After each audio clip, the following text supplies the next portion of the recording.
that the Lakers have enough of a sample size with Luka, LeBron, and Austin. I know they tout the March, right, 16-2, to feel like it can work to win a championship? Not in the current Western Conference. Those three aren't enough. I don't know what the answer is for Victor Wembanyama. I'm watching him. You know, the Wolves have a really smart coach. They have a versatile defensive team. They've got 4-time Defensive Player of the Year at center. They've got wings. They've got, Julius Randle who can body him, and they really can't stop him. And I don't know how you're going to stop him, and that's who you're trying to deal with. And on the other hand, you're trying to deal with the Thunder, who have a team built with, a multifaceted team that you definitely need size to deal with. So the Lakers, I don't think, can afford to subtract LeBron and think that they're going to easily replace that and then upgrade their team. They need to upgrade their team without losing LeBron, at least in the short term. And so that's the challenge. What is the way you can do it? What can you give Reaves and LeBron? Because frankly, they're two of the top 5 free agents. You're like, well, who do we got in free agency? We got all this money. Well, guess what? You got 2 of the top 5 or 6 free agents are yours. So if you re-sign Reaves and LeBron, you can call the Lakers winners in free agency because they kept their own players, which is where the Lakers pay the penalty of not being able to, build through the draft. They've made these great acquisitions. Pelinka has made several big trades, but they haven't been able to build through the draft. Do you guys know the last first-round draft pick that they made that they extended? That they extended? Man, good question. They extended Max Christie, so that was obviously a good draft pick. Okay. But the last first-round pick, and Dalton Connect ain't going to be it, Nope. Right. was Andrew Bynum. Wow. Oh, wow. That's going back a long time. And by the way, the Lakers won multiple championships since then. I'm not arguing that they have made a mistake. I'm just saying in the current environment, that's why it's hard. It's hard. You need cheap talent. And the Lakers don't have any cheap talent. They have expensive talent that they need to keep, but they need to add more. It's a tough situation. The last hour, you were making an interesting point about the Lakers, and you were saying that, they really could sign 2 of the top free agents if they got LeBron and they got Austin Reaves. But you also said earlier that, somebody's got to make a move first in this relationship. Yeah. Based on what I'm reading about today from Dave McMenamin, it makes me think that LeBron's ego has been injured, that he's been insulted, that he did not like the way he was treated, particularly after Luka was acquired and it became obvious that the organization was going in the Luka direction rather than staying in the LeBron direction. So here's my thought, and I'm wondering what you would think. I think LeBron might just be happy to leave. Like I don't think he'd be happy to leave. Well, let me rephrase it then. Yeah. I think LeBron would realistically look at leaving. Whereas in years past, I've never thought that he would ever consider leaving. Okay, as an executive who has been around, and George knows this person, but there's an executive who's been around for over 25 years who's one of the best in the league. And I respect him enormously. And he has a saying that is simple and spectacular. It's not about the money, it's about the money. Okay? So it's not about whether LeBron can live with $20 million less. It's about what offering LeBron $20 million less says. Okay? And you may say, well, if LeBron truly loves the Lakers and wants to be a Laker, he should take the $20 million or the $30 million less because it'll help the Lakers. But that's like, seriously, how can you look at the way this season ended and look anybody in the eye? Forget about LeBron. Just look me in the eye and say that you should pay Austin Reaves more than you pay LeBron James. I will not do that. And in fact, I said to George, I'm watching game 4 of this series against Oklahoma City. Dwayne Wade said LeBron James does not take discounts. So, yeah, I mean, we all look at LeBron. We have a jaded view of this. Hey, LeBron, you're a billionaire. Hey, LeBron, not only have you made so much money playing basketball, but how about your endorsements? How about your media empire? So come on, LeBron. What is the difference between 50 you million to get like super 20? Crazy to the bone real? Yeah, go ahead. Like to the bone real? Yes. They're not winning it next year anyway, because you're not climbing over San Antonio and Oklahoma City in one spot. And I don't know about Denver, and I don't know, maybe the way things are falling, you could beat Denver. Can you beat Minnesota? Maybe. Okay. So You got to sell all your season tickets. You got to sell your games on Spectrum. You got to be good for the Lakers brand now and going forward for the next star that you want to get. You don't want anybody to be like, wow, look how they did LeBron. I don't want to go there. So the real thing that you should do is you should pay LeBron the money. Do it on a 1-year deal. Don't give him multiple years. Give him what he wants on a 1-year deal. Give him a big giant hug and say, we can't wait to see you back. And you kick the can down the road for a year. And you have another mid-50s win season, and you hope that your improvement is that Luka is healthy. Okay. And that a healthy Luka goes up against somebody when they sprain an ankle or pull a hamstring. If you want the to-the-bone real, that's what you do. He's right. Okay, so then I have a quick question. Listen, you and I talked about this the other day before you have a quick question. And you agreed. You actually said it perfectly. Oklahoma City is the team of the future and the now. And San Antonio is right there knocking at that door, too. Right. And I agree with Brian. I mean, based on the way things, it's not about the Lakers roster. It's about San Antonio's roster, and it's about Oklahoma City's roster. So wait, I just want to get back to what you were saying. When you say pay LeBron the money, if LeBron is not somebody who takes big discounts and doesn't want to take a hometown discount because he's a billionaire and he can afford to take a $30 million discount, are you saying that the Lakers should pay him $50-ish million? Yep. That's what I would do. Okay, then the next part of it is, then what should Austin Reaves make, and how do you make that work? Well, that's a whole other negotiation. Here's my point. I don't think what I'm telling you is, I just want you to think about the math. I'm going to make this simple. Austin and LeBron make $66 million this year, okay, combined. Okay. For thinking about the Lakers salary cap, you have to think about Austin's cap number as $21 million. They can sign him for more than that. They will sign him for more than that. But that's what his cap hold is, okay? So that's what Austin Reaves' number is going to look like as the Lakers try to figure stuff out. Where are you getting LeBron at that's going to give you the money to get a big-time center? Like, forget about who the center is. Let's just say you need $30 million to get that player. How are you getting there? So if you say to LeBron, so 66 is the number you're at. You gotta to create space for a new player, you got to get down from that 66, right? Okay. So Austin's at 21. Just trust me that the number is 21. That's not going to be a salary. Just trust me. His number is 21 on their books. You got to have LeBron come to 45 just to get equal. So you're already asking LeBron to take $10-ish million pay cut just to get where you have no extra space, where you've not made $1 available. Okay?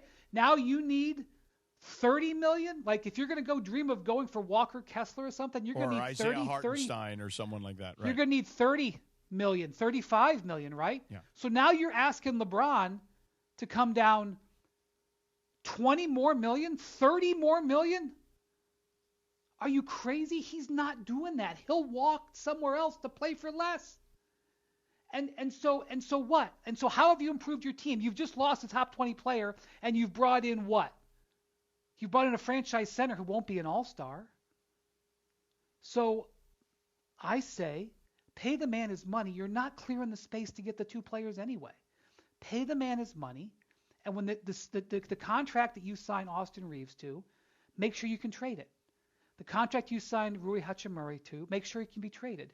This is why, by the way, this analysis is why Rich Paul said that the Lakers should trade Austin Reaves for Jaren Jackson. 100%. Now, I know that Rich is not allowed to say that because he's LeBron's agent. And you can say, well, you're just trying to make sure LeBron can get paid and Reaves won't compete with him for the ball and everything like that. That is true. Absolutely true. However, his rationale was based in good analysis. And look, Jaren Jackson did get traded. He got traded mostly for draft picks. It wasn't, if the Lakers had been bidding, I don't think they could win that. But the point is, this was a franchise center that did get traded, and you could have used a player like that who got moved. And that's where the Lakers' problem is that you can go 10 rounds with LeBron and get him to sacrifice $20 million, and I don't think it's going to make a material difference because you've got to re-sign Hachimura. Because if you let Hachimura, who's your ideal free agents? Let's say the Lakers could get Peyton Watson and Walker Kessler. By the way, they're not. They're both restricted. Maybe they could get one of them. But let's just say in a perfect world they get both of them. If you subtract LeBron James, a top 20, 25 player, and Rui Hachimura, a combo forward who just averaged 18 and shot 50% on threes, you subtract those two players, you plug those two in, are you really ahead? And now you've alienated LeBron and done damage to your business. And so that's what I'm saying. There's going to be this stare down. But if Mark Walter operates like I've been watching him operate, he's going to make the best business decision. If Jeannie Buss operates the way I've watched her operate for decades, which is protecting the Laker brand and protecting the team's reputation with superstar players, the answer is you pay LeBron. That's where you're gonna get to. What you're hoping is that LeBron comes to you and says, "Hey, let me figure something out." But based on the sentiment displayed in Dave's story today, I don't like the chances of that happening. So I say go offer LeBron the 1-year contract and say our improvement, you still would have room to add pieces. You're not going to bring the entire team back. But the idea of bringing in 2 giant salary new players on the back of a LeBron James going to take the minimum is not reality. He'll take the minimum. When I say the minimum, I'm talking about like an exception, because he can't go to these other teams. These other teams, the argument that's been presented to me is, well, who are the Lakers bidding against? Who's offering LeBron $50 million? Who's offering LeBron $30 million? Because these teams that have that much in cap space, LeBron's not going to play for the Bulls. He's not going to play for the Nets. That's not happening. If LeBron was going to go play for the Warriors or play for the Cavs, it would be on some exception, some, $15 million or even $7 million, like some sort of that number. But LeBron would probably rather go play for $15 million in Golden State than he would be to take a $30 million pay cut from the Lakers. And that's not going to put you forward anyway. And it's going to make you have egg dripping over your face when LeBron ends his career somewhere else, probably in your conference. So I say where they're going to get to on this is they're going to give LeBron the money. The business of the organization, and then there's the pursuit of a championship. And if you are not really capable of pursuing a championship because you cannot rebuild this roster, or as Rob called it yesterday, retrofit this roster around Luka, if you can't do that at a championship level on this side, then you might as well be relevant, compelling. You're going to raise ticket prices. You're going to do deals with local brands and national brands. LeBron is good for your business. Yes. But over You're here, a businessman. Yeah, but over here, he's not really going to be able to help you win a championship. Okay, illustrate to me how losing him, replacing him with what's available. I would say to Rob, if I was Mark Walter, I would say, okay, you don't want to pay LeBron the $50 million? Show me the plan where we're getting 2 or 3 players here that's going to make us better than this year. Show me the plan. Right. Maybe he's got Rob, it, guys. Rob, I'm not saying I'm the smartest guy in the world. Maybe Pelinka's got it. Maybe Pelinka's got his 3-point plan. These are the 3 things that we're going to do. And if that plan exists and LeBron walks, or LeBron is willing to take $10 million a year to make room for these players, I'm prepared to praise them on national television. Yeah, I mean, if LeBron, listen, I'll make this comparison, but I'll just say it like this. We all used to hear about how Tom Brady. And by the way, real quick. Yeah. You're calling a T? Yeah. You're calling a T on me? I'm calling 20. You're calling a 20 here. Okay, go ahead. I want to make sure that you understand the difference. This is Brian talking about the organization and the way they should view it. This is not how the players will try to view it. There's no doubt. I mean, everything that Brian is saying, everybody who is listening and watching right now can hear that what he's saying is, if you're the Lakers and you are adding more front row seats and you're raising ticket prices. And there's going to be more signage in the building. Exactly. If LeBron James, I think every adult who's listening right now, even if you don't like LeBron or you'd rather prepare for the future, every person listening right now can understand LeBron James is good for the Lakers business as an organization. And the Lakers are good for LeBron business. Correct. Right. Now, on the other hand, when you think about the future. Although I would make the case that I don't think it's best for the NBA's business that they're in cahoots together. But that's just my own opinion. The Lakers and LeBron. I believe that the NBA was better when LeBron was in the East because you had a marquee star in the Eastern time zone where 2/3 of the country is watching television. Okay. But if you're somebody But that's separate, clearly. But if you're somebody who's listening right now and you're going, but LeBron's 41, he's going to be 42, He's going to be limited in his playing time because of injuries that are going to pop up. Oh, by the way, same goes for Luka and same goes for AR. And if you're listening right now and you're going, well, wait, so you're telling me that you're going to have Luka, AR, LeBron, and Rui, because you got to have all those guys.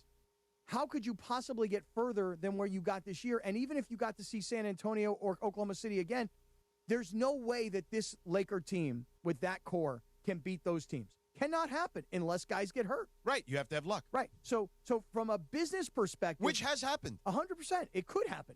If from a business perspective, you sign LeBron. From a build for the future to overcome those two teams, I don't think you sign LeBron. But I think one thing that, and I've been, and Brian and I have never talked about this, okay? But he mentioned at some point you sign Austin to a contract you can trade him for, okay? Same thing with Hachimura, right? Because ultimately, if you're going to build a real championship team around Luka, I don't believe you can have it with Austin Reaves. He's not Kyrie Irving. He's not the offensive player that Kyrie Irving is. And you can't have two guys that are getting picked on unless you literally, defensively, unless you literally put the perfect team around them. I don't believe you can do that with Austin Reaves at the number that he's going to be at. Hey, Brian, let me ask you this. I asked George this the other day, and I'll ask it to you.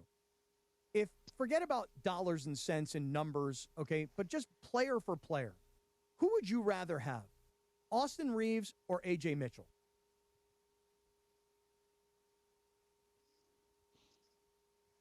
Well, AJ's track record isn't long enough. Austin's proven it year over year. But,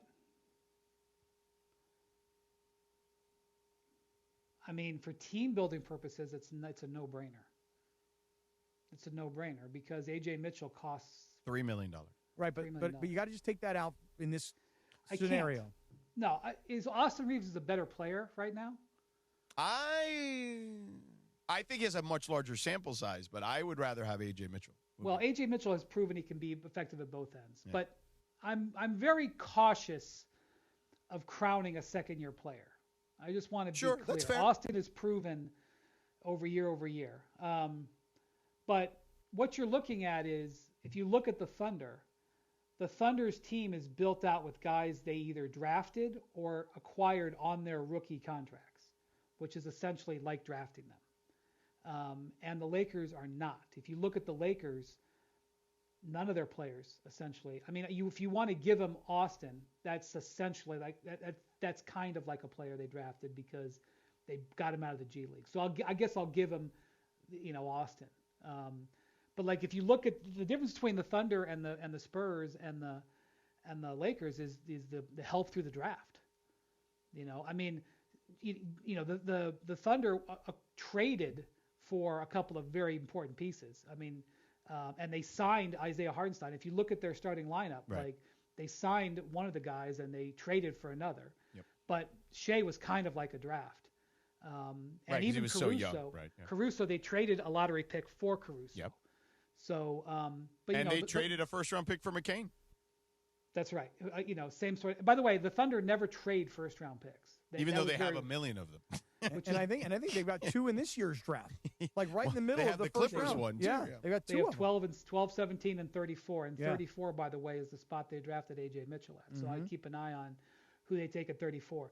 So I mean the Lakers, the Lakers have repeatedly been able to acquire star players through draft, free agency, and trade, but specifically more recently through free agency and trade. LeBron was acquired through free agency, Luka through trade, AD through trade. This is how they team build. This is what they're doing. But in the current era, it's hard to have more than two max players. It just is. By the way, the Thunder are going to run into this problem. They have three max players right now.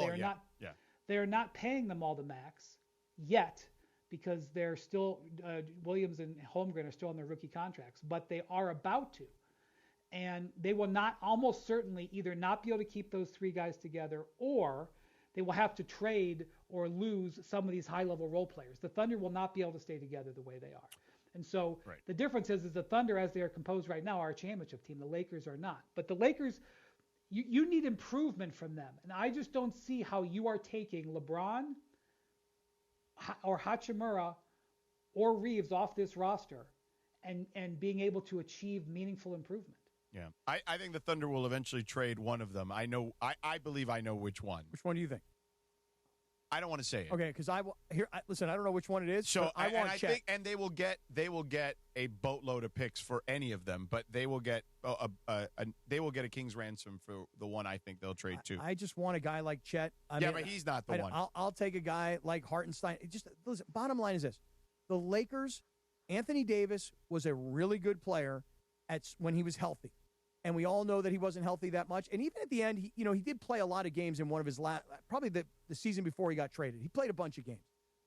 But I look at Oklahoma City and I look at Hartenstein and I look at Chet and I go, how do you compete with those bodies? You just don't have the bodies, the types of bodies to compete with those kinds of guys. You look for it. That's why you sign players to contracts you can trade. And I mean, a guy like Kessler, who you mentioned earlier, I mean, at least now at that point, you got a guy who's in that 7-2-ish range, right? Yeah, but he's going to want to leave to get Utah not to match. You're going to have to go above $35 million. And what you're materially going to have to do to your roster to get to that $35 million, he's a role player. So, I mean, I'm just saying the analysis. Look, Nico Harrison didn't get fired for trading Luka Doncic. He got hated in Dallas for trading him. Okay? He got fired because the guy that they traded for, I'm talking about, listen to my words. He didn't get fired for trading Luka. He got hated for trading Luka. He got fired because the reason they traded him was because that they thought he was injured a lot and they thought he was out of shape. Okay? The guy that they traded him for got hurt in the first game they traded for him. And then in the second year, he came to camp out of shape and got hurt again. That is why Nico got fired.